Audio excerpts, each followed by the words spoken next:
प्रिय विद्यार्थियों, online class में आपका स्वागत है। हम मुंशी प्रेमचंद जी की कहानी दो बैलों की कथा पढ़ रहे थे। दो बैलों की कथा में हमने पढ़ा कि जोरी काछी के दो बैल थे जिनका नाम था हीरा और मोती। दोनों बैल खेतों में अच्छी तरह काम करते थे, अच्छा काम करते थे। जोरी काछी के लिए पूरे दिन मेहनत करते थे। एक दिन जोरी काछी का साला गया उनको ले गया था।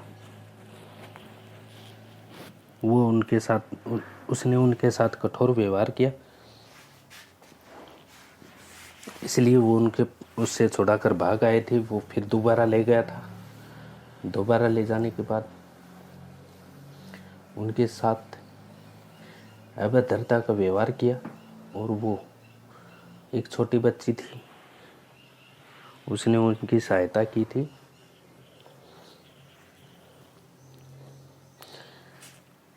और उस छोटी की बच्ची की सहायता से वो गया के घर से भाग निकले थे। उनका एक शक्तिशाली बैल से सामना भी हुआ था, उसको हराकर और खेत में चरते हुए मालिक ने उन्हें कांजी होश में बंद यानी आवारा पशुओं को रखने की जगह पर बंद करवा दिया था। उसके बाद क्या हुआ वो हम पढ़ें। दोनों मित्रों को जीवन में पहली बार ऐसा साबिका पड़ा कि सारा दिन बीत गया और खाने को एक दिन का भी न मिला। दोनों मित्रों को जीवन में पहली बार ऐसा सहन करना पड़ा कि सारा दिन बीत गया और खाने को एक दिन का भी नहीं मिला था।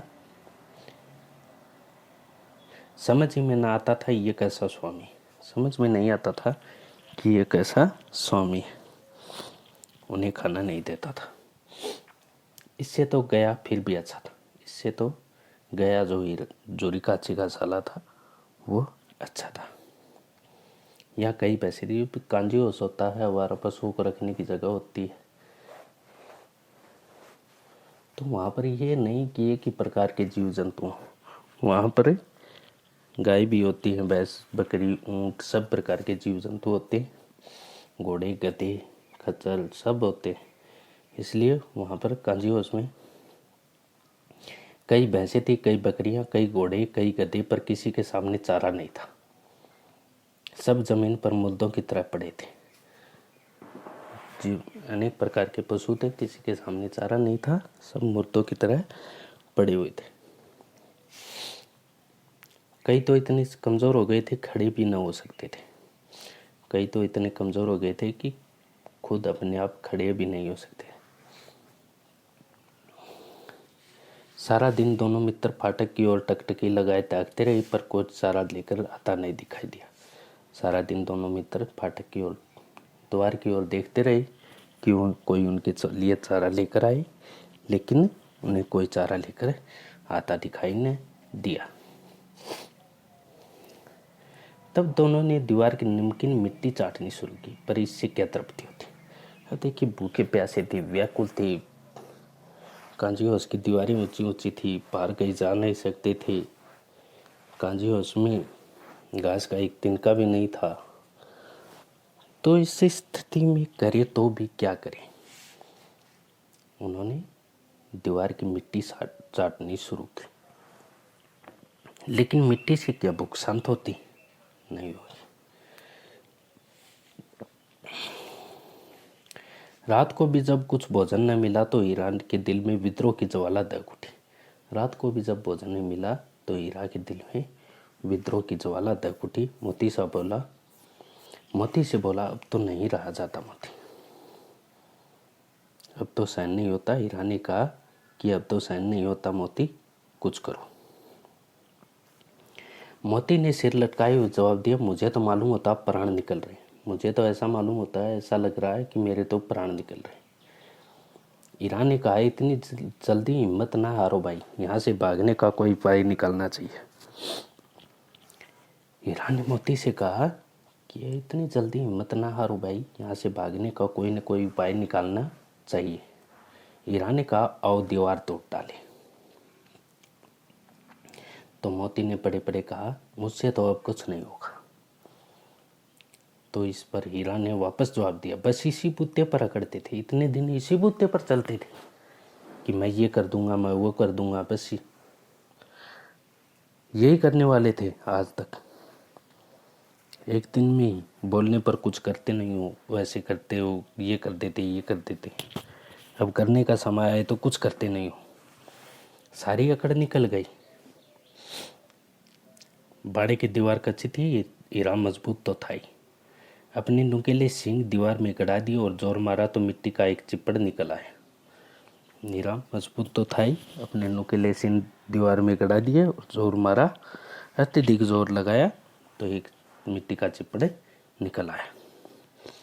फिर तो उसका साहस बढ़ गया, फिर तो इसकी हिम्मत बढ़ गई और इसने दौड़ दौड़ कर दीवार पर चोटें की और हर चोट में थोड़ी थोड़ी मिट्टी गिराने लगा। उसने दौड़ दौड़ कर दीवार पर चोट की और हर चोट में थोड़ी थोड़ी मिट्टी गिराने लगी। उसी समय, उसी वक्त जब वो मिट्टी गिरा रहा था, जो वो दीवार गिरा रहा था, उसी वक्त उस कांजी और उसका चौकीदार लालटेन लेकर जानवरों की हाजिरी लेने आ निकला। क्योंकि सुबह स्वयं जानवरों की हाजिरी ली जाती थी, जानवरों की गिनती की जाती थी कि कहीं हमारे कांजू उसमें जो पशु हैं वो कम तो नहीं हो गए, इसलिए वो उनकी हाजिरी लेता था। हीरा का उजड़पन यानी उसने दीवार को गिरा दिया था और उसने देख लिया था कि किस तरह से वो पहले क्या काम कर रहा था। उसका उजड़पन देखकर उसने उसे कई डंडे रसीद किए, कई डंडे उसको जमा दिए, लगा दिए और मोटी सी रस्सी से बांध दिया। मोती ने पड़े पड़े कहा, आखिर मार खाई क्या मिला तुमको? अपने बूते भर जोर तो मार दिया। हीरा ने कहा कि मेरे में जितना दम था उतना दम तो लगा दिया, ऐसा जोर मारना किस काम का कि और बंधन में पड़ जाए। मोती ने कहा कि ऐसा जोर मारना किस काम का कि और बंधन में पड़ जाए। हीरा ने कहा, जोर तो मारता ही जाऊंगा चाहे कितने बंधन पड़ते जाए, जान से हाथ धोना पड़ेगा। मोती ने कहा, जान से हाथ धोना पड़ेगा। हीरा ने को कहा, कुछ परवाह नहीं, यूं भी तो मरना ही है, जान से हाथ धोना पड़ेगा, क्या परवाह है, यूं भी तो मरना ही तो है। सोचो दीवार खुद जाती तो कितनी जानें बच जाती। सोचो अगर दीवार खुद जाती, दीवार टूट जाती तो कितनी जान बच जाती। इतने भाई यहाँ बंद हैं, किसी की देह में जान नहीं है, 2-4 दिन और यही हाल रहा तो सब मर जाएंगे। इतने भाई बंधु यानी पशु जाति को भाई बहन कह रहा है, यहाँ बंद हैं, किसी की देह में जान नहीं है और 2-4 दिन ये यहाँ रहेंगे तो ये मर जाएंगे, इसी तरह हम भी मर जाएंगे, तो फिर कुछ तो करना चाहिए। तब मोती ने कहा, हाँ ये बात तो है, अच्छा तो ला फिर मैं भी जोर लगाता हूँ। मोती ने दीवार में उसी जगह सींग मारा, थोड़ी सी मिट्टी गिरी और फिर हिम्मत बढ़ी। फिर तो वह दीवार में सींग लगाकर इस तरह जोर करने लगा मानो किसी प्रतिद्वंदी से लड़ रहा। मोती ने दीवार में उसी जगह सींग मारा जहाँ पर हीरा ने थोड़ी सी मिट्टी गिरा दी थी और वहाँ भी मिट्टी गिरने लगी। और फिर वो दीवार से इस तरह से लड़ने लगा कि किसी व्यक्ति से, किसी दूसरे जीव से वो लड़ रहा हो और उसकी लड़ाई हो रही हो। आखिर कोई 2 घंटे की जोर आजमाई के बाद दीवार पर से लगभग एक हाथ गिर गई। उसने दूनी शक्ति से दूसरा धक्का मारा तो आधी दीवार गिर पड़ी। अब क्या होना था, अब तो आपको पता ही है सबको। जब दीवार गिर गई, आधी दीवार गिर गई, तो सारे पशुओं में जान आ गई। दीवार का गिरना था कि अधमरे से पड़ी हुई सभी जानवर चेत उठे, सभी जानवरों में जागृति उत्पन्न हुई। तीनों घोड़ियां सरपट भाग निकली, फिर बकरियां निकली, इसके बाद भैंसें भी खिसक गई, पर गधे अभी तक ज्यों की त्यों खड़े थे। घोड़ियां निकल गई, बकरियां निकल गई, भैंस निकल गई, सभी जानवर निकल गए, लेकिन घोड़ियां, गधे जो हैं वो अभी तक वैसे के वैसे खड़े थे। जहाँ उनको खड़ा किया था, जहाँ उनको रोक कर रखा था, वहीं खड़े थे। हीरा ने पूछा, तुम दोनों क्यों नहीं भाग जाते? हीरा ने उनसे पूछा कि तुम दोनों क्यों नहीं भाग जाते? तो एक गधे ने कहा, जो कहीं फिर पकड़ लिए जाए कि अगर दोबारा पकड़ लिए गए तो हीरा ने कहा तो क्या हर्ज है, क्या बुराई है, अभी तो भागने का अवसर है, अभी तो भागने का अवसर है, अभी तो भागने का आपको मौका मिला है, तो भाग जाओ। तो गधों ने कहा हमें तो डर लगता है, हम तो यहीं पड़े रहेंगे। आधी रात से ऊपर जा चुकी थी। दोनों गधे अभी तक खड़े सोच रहे थे कि भागे या न भागे, और मोती अपने मित्र की रस्सी तोड़ने में लगा हुआ था। जब वह हार गया तो हीरा ने कहा तुम जाओ, मुझे यहीं पड़ा रहने दो, शायद कहीं भेंट हो जाए। जब मोती से रस्सी नहीं टूटी तो हीरा ने कहा कि तुम जाओ और मुझे यहाँ पड़ा रहने दो, जिंदा रहेंगे तो शायद कहीं और कहीं भेंट हो जाएगी, मुलाकातें हो जाएगी। मोती ने आंखों में आंसू लाकर कहा तुम मुझे इतना स्वार्थी समझती हो हीरा, हम और तुम इतने दिनों एक साथ रहे हैं, आज तुम विपत्ति में पड़ गए तो मैं तुम्हें छोड़कर अलग हो जाऊं, ऐसा हो नहीं सकता। हीरा ने कहा बहुत मार पड़ेगी, लोग समझ जाएंगे तुम्हारी शरारत है। मोती गर्व से बोला जिस अपराध के लिए तुम्हारे गले में बंधन पड़ा उसके लिए अगर मुझ पर मार पड़े तो क्या चिंता है। जिस अपराध के लिए तुम्हें बांध दिया गया, तुम्हें इतनी मोटी रस्सी से बांध दिया गया, अगर उसी अपराध के लिए मुझे भी मार पड़े तो कोई बुराई नहीं।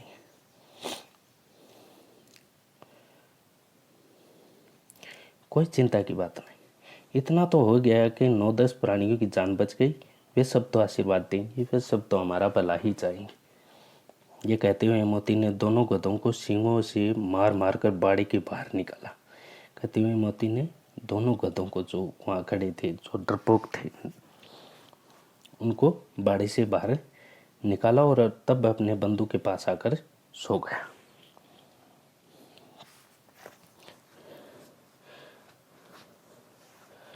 भोर होते ही मुंशी और चौकीदार तथा अन्य कर्मचारियों में कैसी खलबली मची, इसके लिखने की जरूरत नहीं थी। सुबह होते ही जो कर्मचारी थे, कांजी उसके जितने भी कर्मचारी थे वो आए। उन्होंने देखा कि दीवार गिर गई है, सारे पशु निकल चुके थे।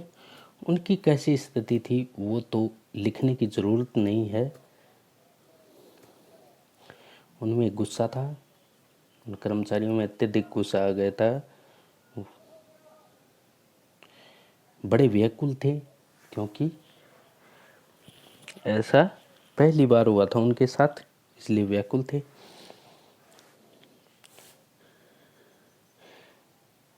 बस इतना ही काफ़ी है कि मोती की खूब मरम्मत हुई और वो पहचान गए थे कि ये दीवार अब किसने गिराई है, और मोती को खूब मारा गया और उसे भी मोटी रस्सी से बांध दिया गया। 1 सप्ताह तक दोनों मित्र वहाँ बंधे पड़े रहे। किसी ने चारे का एक तृण भी न डाला, हाँ एक बार पानी दिखा दिया जाता। 1 सप्ताह तक दोनों मित्र वहाँ बंधे रहे, उनको चारे का एक तिनका भी नहीं डाला गया, हाँ एक बार दिन में पानी जरूर दिखा दिया जाता था। यही उनके जीवन का, ये पानी ही उनके जीवन का आधार था। दोनों इतने दुर्बल, इतने कमज़ोर हो गए थे कि उठा तक न जाता था। ठठरिया, जो शरीर की हड्डियां जो है, बिना खाने पीने से शरीर का मांस है वो सूख जाता है और हड्डियां दिखाई देने लगती हैं, वो ठठरिया निकल आई थी। एक दिन बाड़े के सामने डुग्गी बजने लगी। डुग्गी या तो खेल दिखाने वाला होता है या कोई विशेष प्रोग्राम होता है, उसकी डुग्गी बजाई जाती है। और दोपहर होते होते वहाँ 50-60 आदमी जमा हो गए, 50-60 आदमी इकट्ठे हो गए।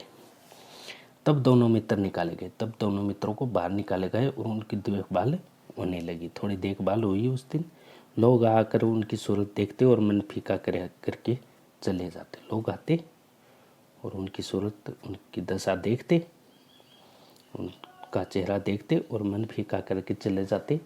ये कैसी बैल है, कितने दुर्बल, जिनमें जीवन ही नहीं था। ऐसे मृतक बैलों का कौन खरीदार होगा। सहसा एक दड़ियल आदमी, जिसकी आंखें लाल थी और मुद्रा अत्यंत कठोर, देखने में कठोर दिखाई देता था, आंखें लाल थी, आया और दोनों मित्रों के कुल्लों में अंगुली गोदकर मुंशी जी से बातें करने लगा। उसका चेहरा देखकर अंतर्ज्ञान से दोनों मित्रों के दिल कांप उठे।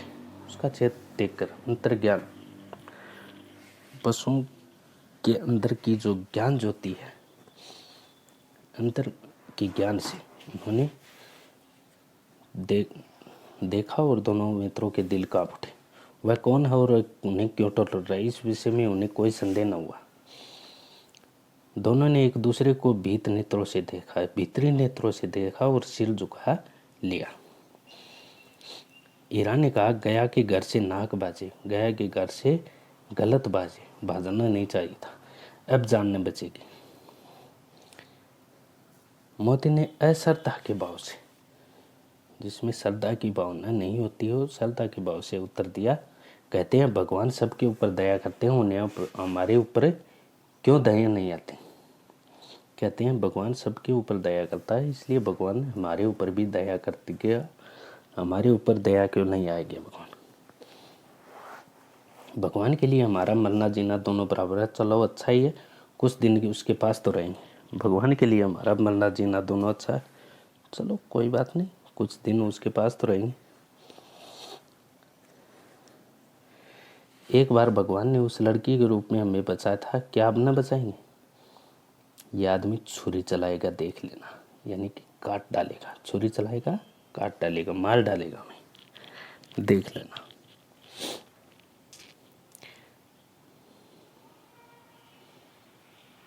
मोती ने कहा, तो क्या चिंता है।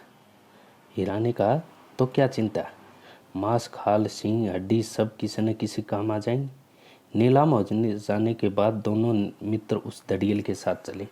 दोनों की बोटी कांप रही थी, दोनों कांप रहे थे, अत्यधिक डरे हुए थे। बेचारे पांव तक न उठा सकते थे, पर भय के मारे गिरते पड़ते भागे जाते थे, क्योंकि वह जरा भी चाल धीमी हो जाने पर जोर से डंडा जमा देता था। राह में गाय बैलों का एक रेवड़ हरे हरे हार में चलता नजर आया। राह में गाय बैलों का एक रेवड़ हरे हरे खेत में चलता नजर आया। सभी जानवर प्रसन्न थे, क्योंकि वो कांजी उससे निकाले गए थे, दीवार की गिरने से भागे थे, चिकने थे, चप्पल थे। कोई चलता था, कोई आनंद से बैठा पागुर करता था, कोई खुशी से बैठा था, कोई उछलता था, यानी खेल रहे थे। सभी पशुओं में उत्साह का माहौल था। कितना सुखी जीवन था इनका, पर कितने स्वार्थी हैं सब, कि अपनी जान किसी ने बचाई और भाग निकले। तो उस बैल हीरा के बारे में किसी ने नहीं सोचा कि ये बंधा हुआ है और इसकी जान भी बचाई जाए।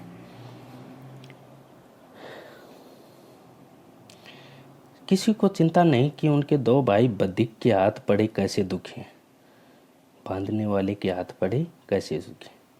सहसा दोनों को ऐसा मालूम हुआ कि यह परिचित रहा। अचानक उन दोनों को मालूम हुआ कि ये तो कोई जान पहचान का रास्ता है। हाँ, इसी रास्ते से गया उन्हें ले गया था। वही खेत, वही बाग, वही गांव मिलने लगे। प्रतिक्षण जब जब वो देखते थे, प्रतिक्षण प्रतिपल जब जब वो देखते थे कि वही रास्ता उन्हें मिल रहा है, तो हर पल उनकी चाल तेज होने लगी,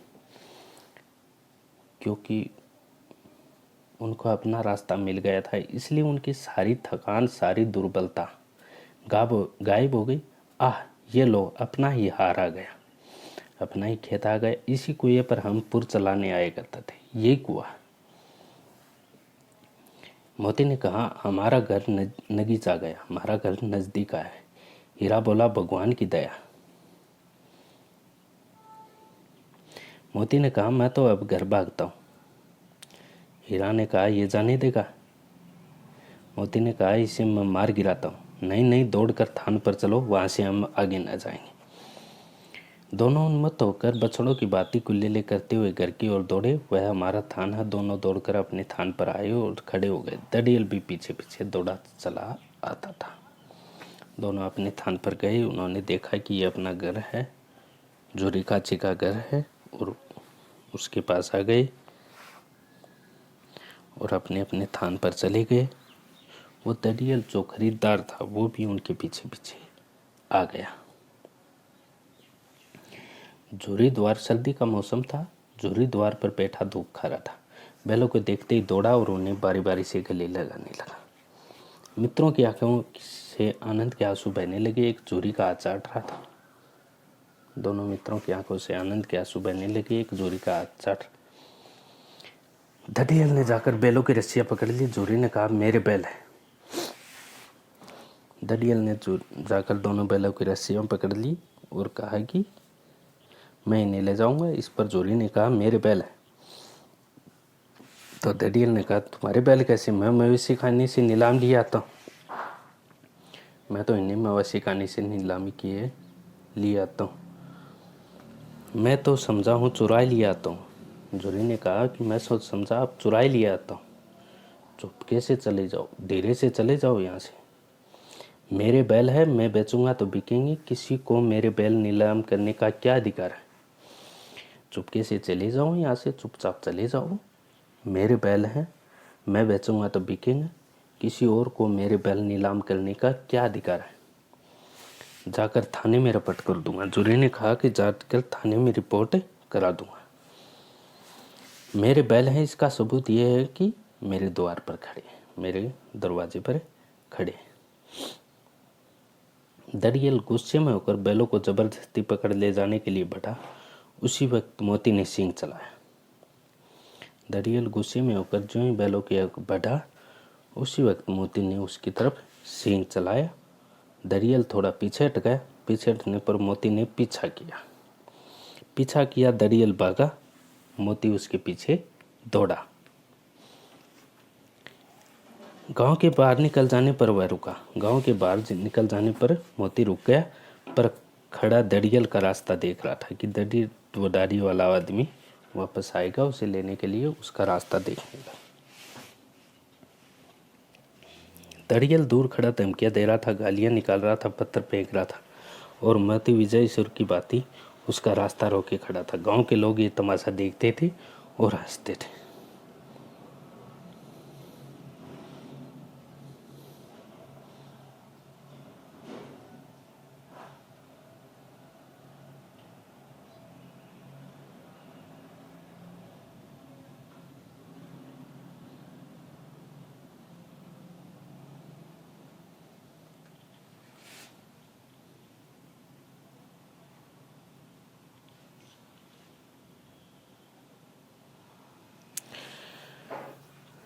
जब दड़ियल हारकर चला गया तो मोती अकड़ता हुआ लौटा। हीरा ने कहा, मैं डर रहा था कि कहीं तुम गुस्से में आकर मार न बैठो। अगर वह मुझे पकड़ता तो बेमारी न छोड़ता। दड़ियल हार थक कर चला गया। मोती अकड़ता हुआ वापस आ गया। हीरा ने कहा कि मुझे तो डर लग रहा था कि कहीं तुम मुझे मार न दो। मोती ने कहा, अगर वो मुझे पकड़ता तो मैं उसको बिना मारे नहीं छोड़ता। अब ना आएगा तो दूर ही से खबर लूंगा, देखूं कैसे ले जाता।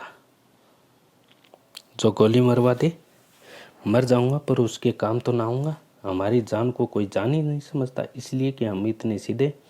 जरा देर में नांदों में खेले भूसा, चोकर और दाना भर दिया गया और दोनों मित्र खाने लगे। चोरी खड़ा दोनों को सहला रहा था और 20 लड़के तमाशा देख रहे थे। सारे गांव में उत्साह सा मालूम होता था। उसी समय मालकिन ने आकर दोनों के माथे चूम लिए। ये कहानी हमें ये संदेश देती है कि अगर पशुओं के साथ भी अपनापन किया जाए, अपनत्व अपनाया जाए, तो पशु भी समझते हैं कि उसके साथ भी उस जैसा ही व्यवहार करते हैं जैसा जूरी खाची ने पशुओं के साथ व्यवहार किया था। तो उन्होंने अपनत्व का व्यवहार किया और विद्रोह की भावना का व्यवहार जैसे कांजी होश में किया गया, दड़ियल ने किया, गया ने किया, तो बैलों ने भी उनके साथ वैसा ही व्यवहार किया। और दूसरी बात ये है कि उन बैलों के माध्यम से हमें ये शिक्षा मिलती है कि वीर होते हुए भी वो गुलाम नहीं बने।